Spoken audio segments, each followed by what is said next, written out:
Well, Gibbo, you played a key role on Brandon Ellis on Sunday. Just explain how you managed to get on top of him. Yeah, we identified during the week that he was pretty important to their ball movement and their outside sort of uncontested possession. So we matched up pretty well running-wise, and it was my job just to try and take him out on those sort of uncontested possessions. And thankfully we put enough pressure on the ball carrier that my job was made a lot easier. You're always a pretty hard runner, but having 90,000 people behind you, does that sort of spur you on that little bit more when there's that ball to go for?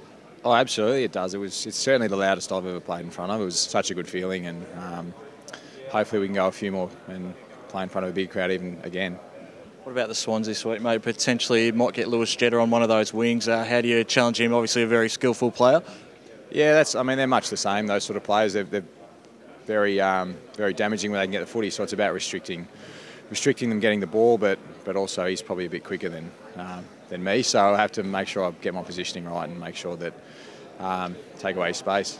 Swans are likely to be missing a couple of key midfielders, Kieran Jack and Luke Parker. Does that change things at all through that midfield mix?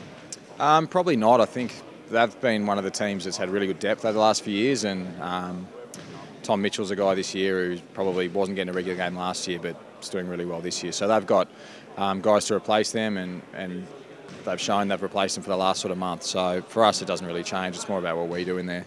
Obviously you hadn't played on ANZ that much. Played on there last year for the prelim. Is there anything different about that ground? How do we play it? No, it's an interesting one. It sort of looks a bit like Metricon. It's a similar sort of style of ground, but I think in finals it doesn't matter. Everything's about contested footy and pressure. So regardless of whether you're on a big oval or a small oval, it tends to be that contested round of footy, and we'll have to play that to win. Good luck, mate. Thanks, mate.